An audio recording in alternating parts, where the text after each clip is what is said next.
ইসরায়েলের গণহত্যার বিরুদ্ধে প্রতিবাদ জানাতে সরাসরি ব্রিটিশ রয়্যাল এয়ারফোর্স ঘাঁটিতে আঘাত করল ফিলিস্তিনপন্থী প্রতিবাদকারীরা।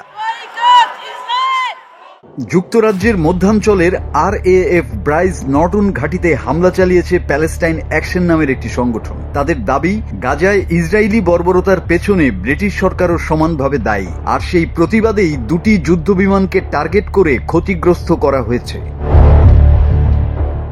বিস্ময়করভাবে দুই আন্দোলনকারী ইলেকট্রিক স্কুটার চালিয়ে নিরাপত্তা বেষ্টনী ভেদ করে ঘাঁটিতে ঢুকে পড়ে। তারপর একজন ভয়েজার সামরিক বিমানের ইঞ্জিনে লাল রং স্প্রে করে, আর অন্যজন লোহার রড দিয়ে আঘাত করে বিমানটিতে। সংগঠনটির ভাষায়, যুক্তরাজ্য মুখে ইসরায়েলের সমালোচনা করলেও এখনো সামরিক কার্গো পাঠাচ্ছে, গাজার আকাশে ওড়াচ্ছে নজরদারি বিমান, আর মার্কিন ও ইসরায়েলি যুদ্ধ বিমানকে জ্বালানি সরবরাহ করছে। তাদের আরও অভিযোগ, যুক্তরাজ্য শুধু সহযোগী নয়, বরং গাজায় চলমান গণহত্যা ও মধ্যপ্রাচ্যের যুদ্ধ অপরাধে সরাসরি জড়িত।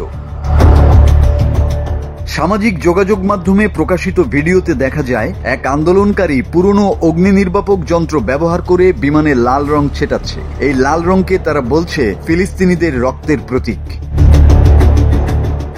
রানওয়ের উপর স্প্রে করা হয়েছে সেই রং, ফেলে রাখা হয়েছে একটি ফিলিস্তিনি পতাকা। এমনকি সংগঠনটি দাবি করছে তারা নিরাপত্তা বাহিনীর চোখ এড়িয়ে ঘাঁটি থেকে বের হয়ে আসতেও সক্ষম হয়েছে।